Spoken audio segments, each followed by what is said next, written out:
Julgados e comentados. A jurisprudência sob a ótica do Ministério Público. Uma produção Ministério Público do Paraná.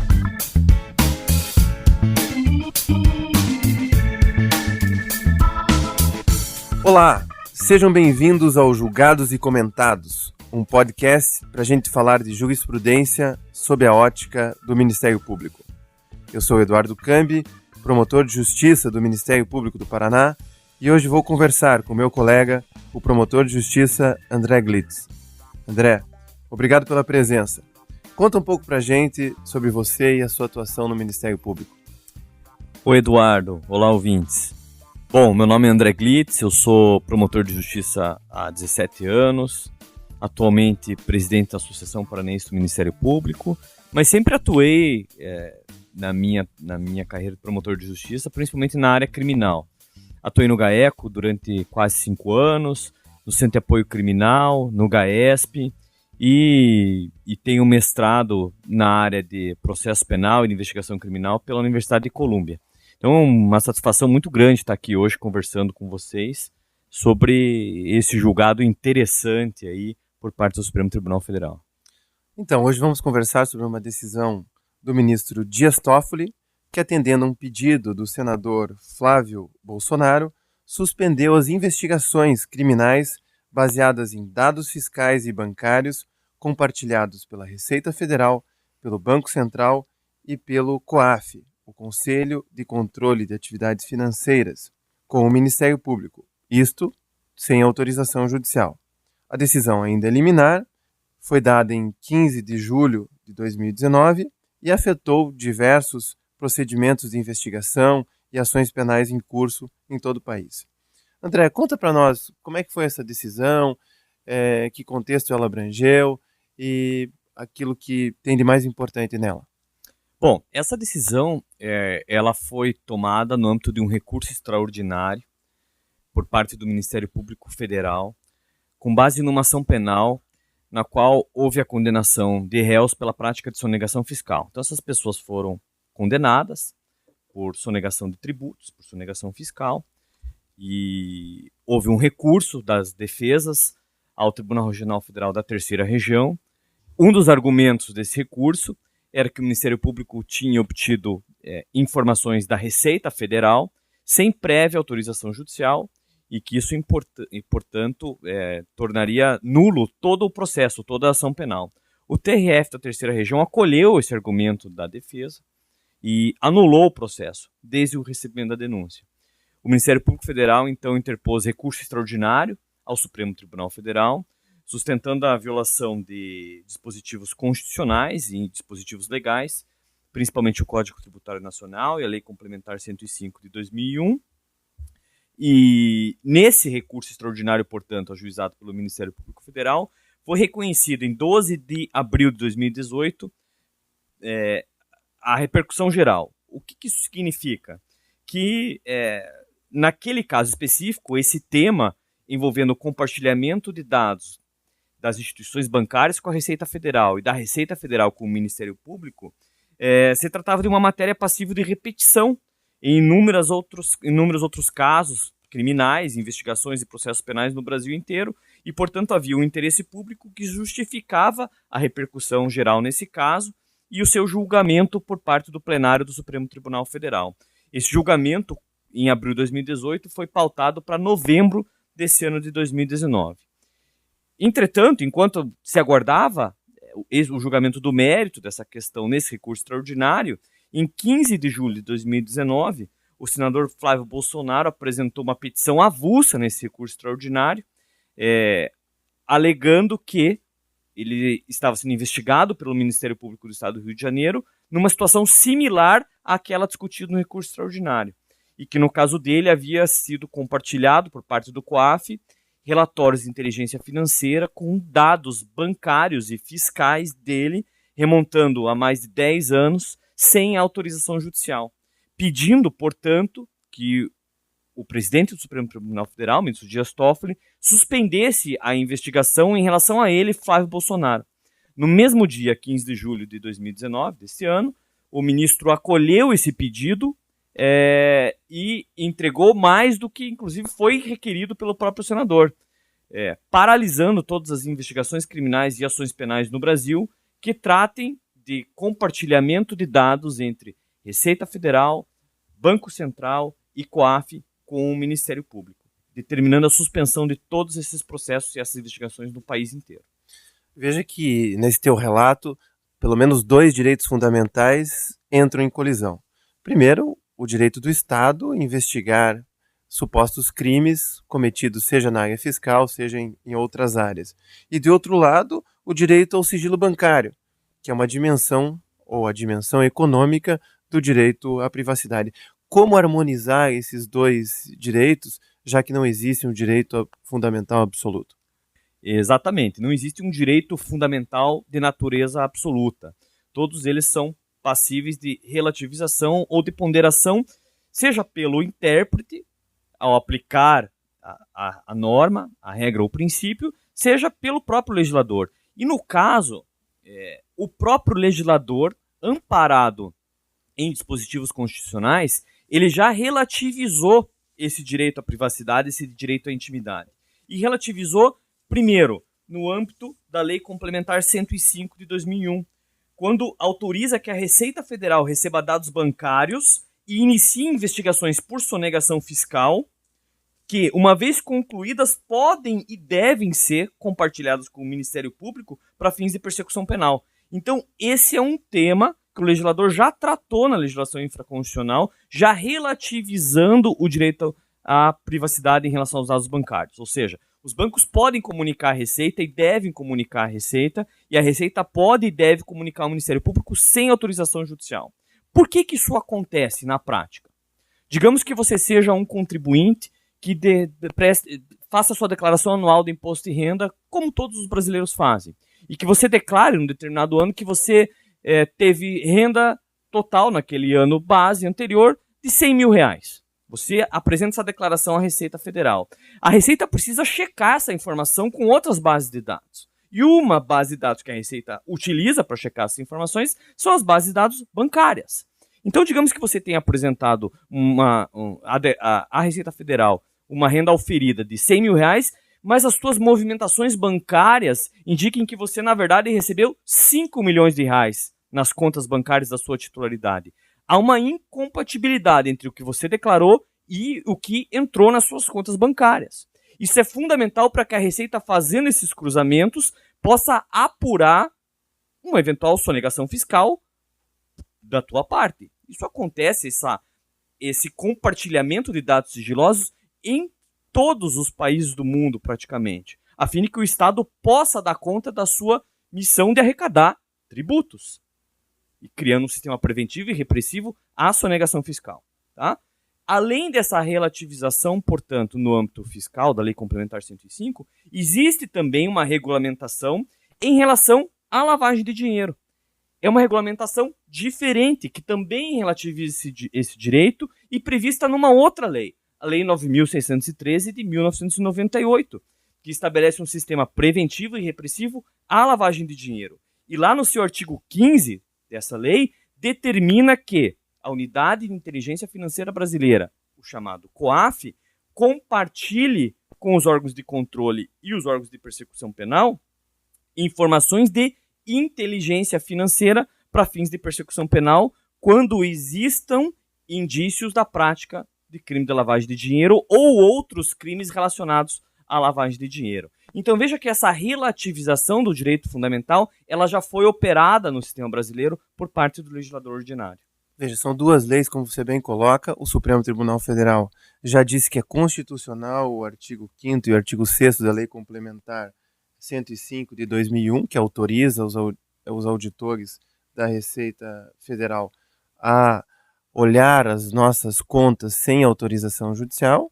E tem um aspecto da lavagem de dinheiro, que o artigo 15 da Lei 9.613 de 98, que trata do COAF, hoje já mudou o nome, né? Permite também sem autorização judicial. Mas não se fala do Ministério Público. O Ministério Público ele é chamado em que momento E como é que é essa cooperação entre os órgãos Receita Federal, COAF e Ministério Público? E se outros crimes estariam abrangidos também por esses indícios, esse rastro de crimes que tanto a Receita Federal quanto o COAF podem verificar? Esse compartilhamento de dados sigilosos entre órgãos de controle e órgãos responsáveis pela persecução penal, eles devem ser encarados com naturalidade por parte dos brasileiros. Não existe nenhum direito absoluto. E o Ministério Público, enquanto titular da ação penal, ele pode e deve ter acesso a essas informações, a fim de que aí sim ele possa, no âmbito de uma investigação criminal eventualmente instaurada a partir desses dados, avaliar se há efetivamente indícios da prática de um crime ou não, e provocar o Poder Judiciário em havendo essa necessidade. O que não pode existir é uma generalização em torno da necessidade de se socorrer do Poder Judiciário para obter autorizações judiciais desnecessárias, que já fazem parte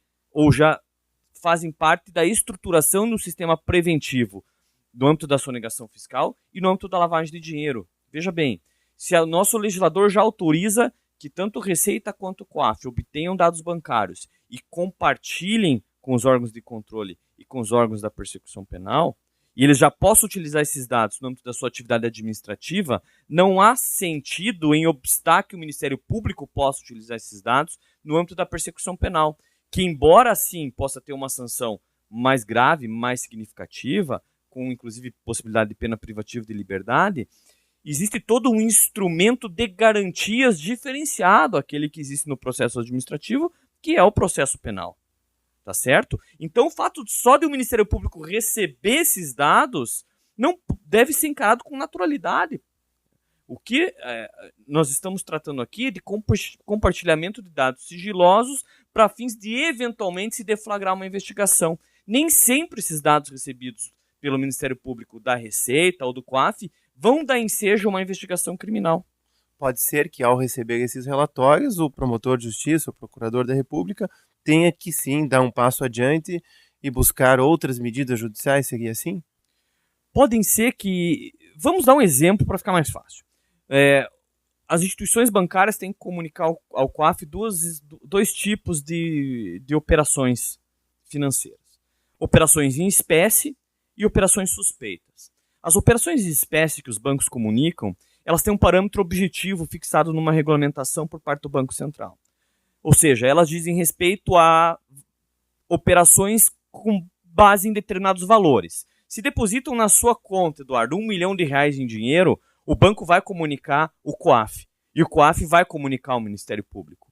Isso não quer dizer que você tenha praticado um ilícito penal ou um crime. O Ministério Público, ao receber esse relatório de inteligência financeira, pode, em averiguações preliminares, apurar que você recebeu uma herança, por exemplo, que esse dinheiro tem uma origem declarada, inclusive, na sua declaração de imposto de renda.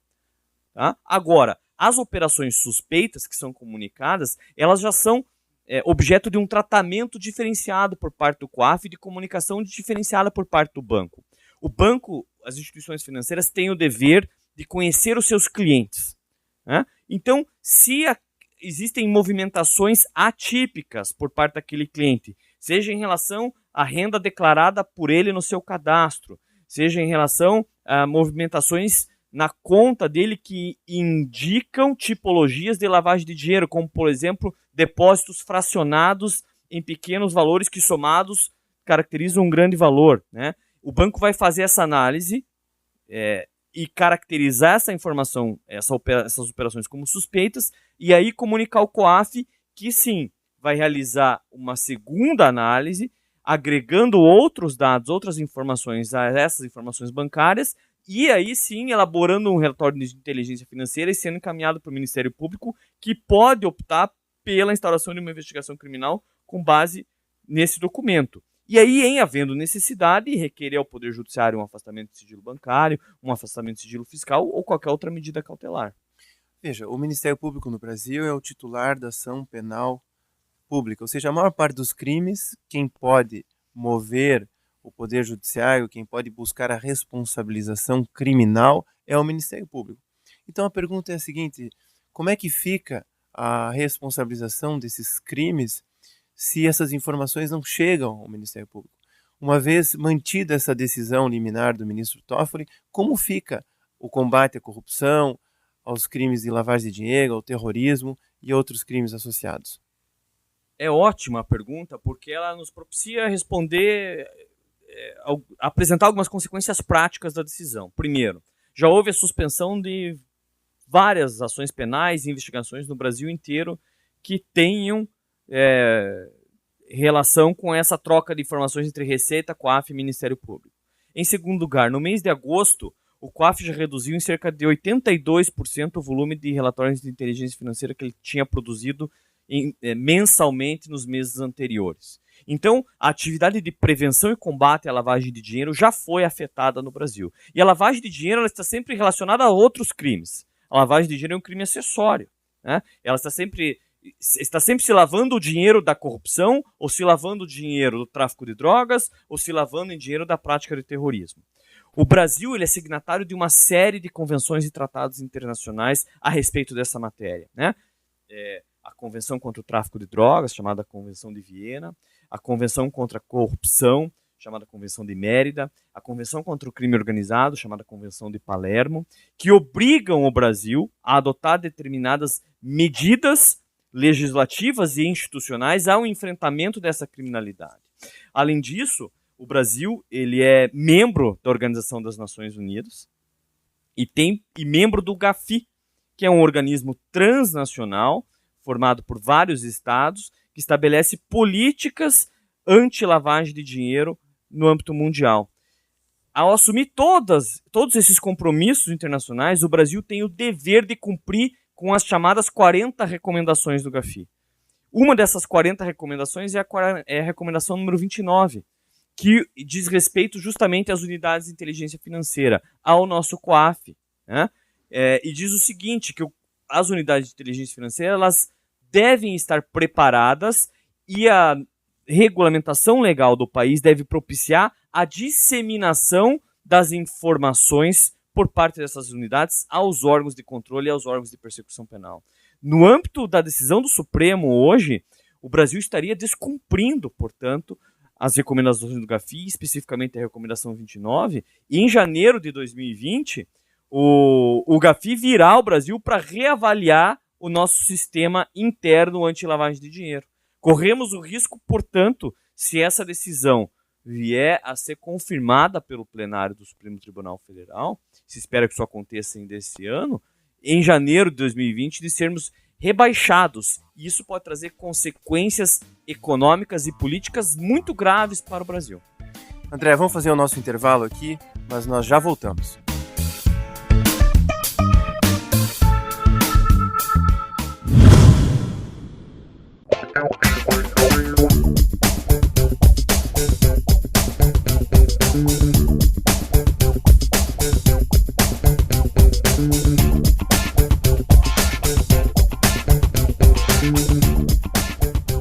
André, essa decisão toca em muitos pontos, você já falou de diversos, mas é bom explicar para o nosso ouvinte que não trabalha com investigação criminal o que é o COAF, o que é a Receita Federal, como é que eles trabalham e como é que isso impacta na atuação do Ministério Público. Bom, o COAF é uma unidade de inteligência financeira. O que são unidades de inteligência financeira? São órgãos existentes em vários países que compõem o GAFI, aquele organismo internacional que eu mencionei antes, que centralizam as informações de setores sensíveis da economia relacionados à atividade de lavagem de dinheiro. Então, por exemplo, os bancos. Quem lava dinheiro usualmente se vale do sistema bancário. Quando acontece alguma coisa estranha ou diferente, com base numa regulamentação, os bancos informam o COAF, que recebe todas essas informações dos bancos de todo o país. A gente pode traçar até uma semelhança aqui com pessoas que trabalham com o comércio de carros importados, com obras de arte, com joias. Esses setores também são regulamentados e também têm o dever de informar determinadas operações atípicas ao COAF. O COAF recebe essas informações desses chamados setores sensíveis, que tem a obrigação de comunicar ao COAF, e ele desenvolve, então, uma função central, um papel fundamental no Sistema Nacional Anti-Lavagem de Dinheiro, que é inspirado nos sistemas internacionais anti-lavagem de dinheiro, principalmente da América do Norte e da Europa. O COAF recebe essas informações, analisa essas informações, com base em sistemas, inclusive, de inteligência artificial, e dissemina essas informações aos órgãos de persecução penal, polícias e ministérios públicos, para que aí sim, eventualmente, esses órgãos possam analisar essas informações e decidir se é o caso de se instalar uma investigação a respeito da prática do crime de lavagem de dinheiro, corrupção, tráfico de drogas, etc.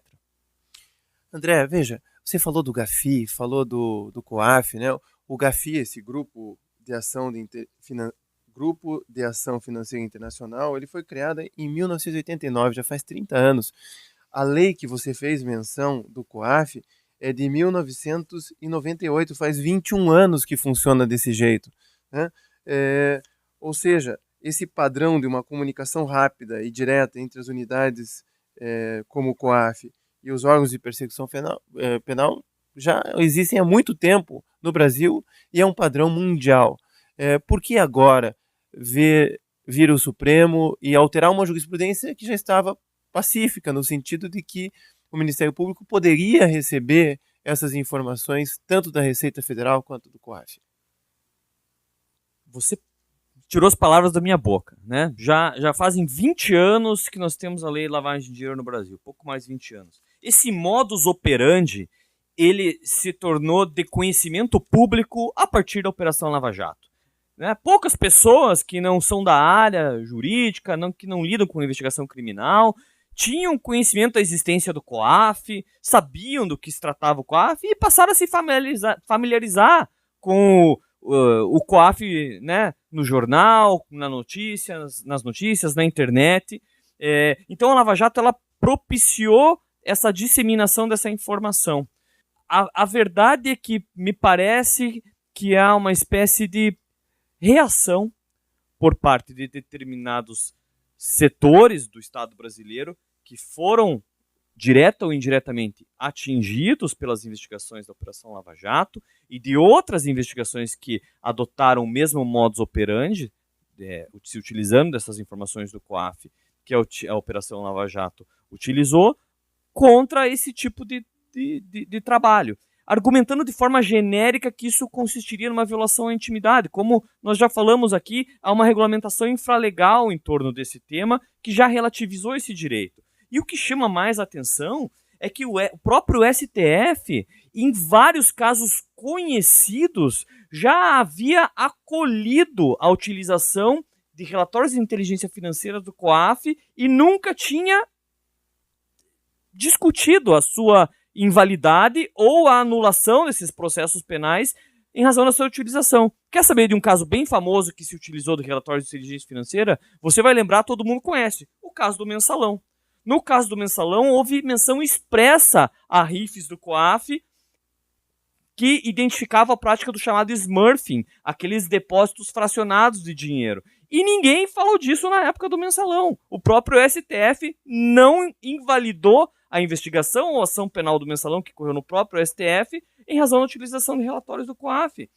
A primeira ação penal da própria Operação Lava Jato, a ação penal 996, que envolvia o ex-deputado federal Nelson Meurer, também trazia no seu bojo de relatórios do COAF, inteligência financeira, que foram utilizados, e a Suprema Corte não mencionou nenhum problema em relação ao compartilhamento desses relatórios com o Ministério Público sem autorização judicial nesse caso.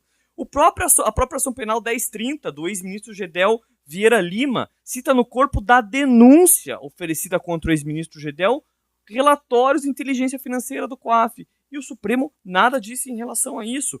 O caso do João de Deus. O caso do João de Deus foi o COAF que identificou saques nas contas do João de Deus, ou relacionados ao João de Deus, num total de 35 milhões de reais. E não se tratou desse assunto também. Foi feita a investigação, foi oferecida a denúncia contra ele. Existem investigações de facções criminosas no âmbito do sistema prisional, que envolvem o PCC, envolve a chamada Família do Norte, em que essas informações do COAF têm sido essenciais para o enfrentamento dessa criminalidade. E isso tem sido feito sistematicamente há 20 anos. E somente agora, isso vem à tona. Quer dizer, chama a atenção mesmo o momento em que isso ocorre. Também chama a atenção, André, porque se a gente vê quem faz parte do Grupo de Ação Financeira Internacional, o GAFI, a gente vai encontrar lá, por exemplo, a Nova Zelândia, Portugal, Suíça, Estados Unidos, que todos são signatários do Pacto Internacional de Direitos Civis e Políticos, que protege o direito à intimidade desde 1966. Ou seja, não podemos dizer que esses países, todos os países desenvolvidos, contrariam a privacidade e a intimidade. Indo na contramão do que há de mais moderno, de mais avançado no mundo, nós não caímos no risco de tornar o Brasil um paraíso para lavadores de dinheiro e de seus clientes? Com certeza. E isso tem uma consequência ainda mais severa para a economia do país. Os paraísos fiscais, os chamados paraísos fiscais, ou seja, países que possuem sistemas frágeis de prevenção e controle à lavagem de dinheiro, eles atraem para si investimentos ruins, investimentos relacionados a atividades criminosas, que hoje trabalham a nível global, a nível mundial. O bom investidor, o dinheiro limpo, aquele investimento que vai realmente desenvolver a economia do país, que vai trazer emprego para o brasileiro, que vai fazer com que o Brasil saia da situação difícil na qual ele se encontra, ele vai evitar trazer dinheiro bom para o Brasil. Assim como eles evitam levar dinheiro bom para países que têm sistemas frágeis de prevenção e combate à lavagem de dinheiro. Então as consequências disso não são só morais do ponto de vista ético de tornar o Brasil um possível paraíso fiscal. Isso pode ter consequências graves para a nossa economia, para a nossa sociedade a médio e a longo prazo. Do ponto de vista jurídico, quais são as consequências para esses supostos criminosos que estão aí sendo investigados pelo Ministério Público e por todas essas agentes de controle? Essas investigações e essas ações penais que foram suspensas pela decisão liminar do presidente do Supremo Tribunal Federal, elas correm o risco de, numa eventual confirmação da decisão por parte do plenário, serem anuladas e essas pessoas não serem responsabilizadas pelos seus crimes. A expectativa era de que esse julgamento por parte do plenário ocorresse em novembro deste ano, mas o ministro Dias Toffoli sinalizou publicamente, inclusive recentemente, que deve pautar o julgamento agora para o plenário do STF agora para o mês de outubro. Então talvez isso ocorra antes ainda do mês de novembro, já ocorra agora no próximo mês de outubro. O problema é que, caso o STF decida confirmar essa liminar, como eu disse, todos esses processos, todas essas ações penais, todas essas investigações podem ser anuladas. Nós avançamos muito no combate à corrupção nos últimos anos, aparecemos em índices melhores da transparência internacional, tivemos diversos casos de repercussão, inclusive de repercussão global, e o Brasil, então, foi colocado em algum momento como uma referência aí no combate à corrupção, e isso impactou certamente na atuação do Ministério Público. De que modo a corrupção é um fenômeno que precisa ser atacado pela sociedade e como fazer para que órgãos de controle e o Ministério Público possam combater essa corrupção e, com isso, recuperar dinheiro público que é usado de forma indevida e melhorar a vida do cidadão no seu dia a dia. Eduardo, eu sou um otimista. Sou um otimista em relação ao Brasil, sou um otimista em relação ao Ministério Público brasileiro. Sempre existiu corrupção no Brasil, em vários outros países, né? A Lava Jato, no entanto, ela desnudou esse problema, né? Ela colocou esse problema sobre a mesa para nós enfrentarmos ele de uma vez por todas. E estabeleceu para todo o Ministério Público brasileiro um novo paradigma de atuação em relação ao enfrentamento desse fenômeno. O Ministério Público brasileiro, assim como as polícias brasileiras, tem, nos últimos 5 anos, aprimorado seus métodos de investigação sobremaneira. Tem alcançado patamares que antes não haviam sido alcançados. É preciso reconhecer que podem sim ser cometidos erros, podem sim ser cometidos, às vezes, inclusive, abusos por parte de agentes públicos, assim como ocorre em qualquer tipo de profissão, em qualquer tipo de área de atuação de qualquer profissional, não é?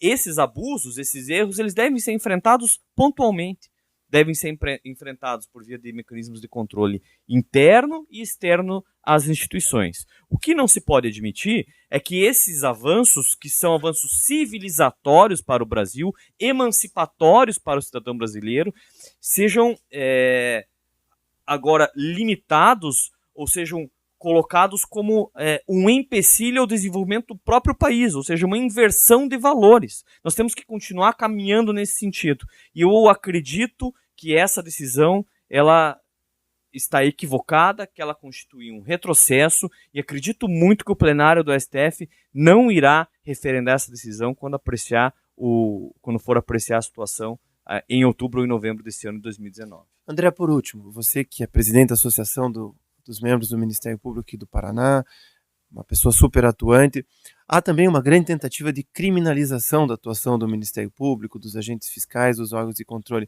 Em que medida isso causa um prejuízo, seja no combate à corrupção, seja na defesa dos direitos do cidadão? O Ministério Público é um órgão constitucionalmente incumbido da defesa dos direitos individuais indisponíveis, do sistema democrático, do regime do Estado de Direito. O enfraquecimento do Ministério Público é o enfraquecimento da sociedade brasileira. O Ministério Público brasileiro assumiu uma nova feição após 88, e essa feição após 88 é que fez com que o Ministério Público assumisse o papel de protagonismo no combate à corrupção, por exemplo, na defesa dos interesses individuais, dos interesses fundamentais e dos direitos humanos nos últimos anos. Atingir o Ministério Público é enfraquecer a população brasileira no enfrentamento ou na defesa de todos esses direitos. Então, o que nós vemos hoje, infelizmente, é um movimento realmente de contenção dessas funções institucionais do Ministério Público, mas que, no fim, acabam vir a prejudicar verdadeiramente a sociedade brasileira. Por isso é preciso um movimento de sensibilização, de diálogo, principalmente com a nossa classe política, aqueles com quem é possível dialogar, a fim de que nós possamos preservar o Ministério Público brasileiro e preservar, ao final, a própria sociedade brasileira. André, muito obrigado por ter esclarecido esses pontos dessa polêmica decisão do ministro Dias Toffoli e dizer que estamos todos sensibilizados, vamos continuar lutando pela efetividade da Constituição brasileira e para órgãos de controle fortes, como é o Ministério Público e a sua importância para a sociedade brasileira. Muito obrigado. Eu que agradeço, um abraço a todos. Então é isso. Quem quiser participar com a gente pode enviar sugestões ou dúvidas para o nosso e-mail, que está aqui na descrição do programa, ou pelas redes sociais do Ministério Público do Paraná. Até a próxima. Uma produção Ministério Público do Paraná.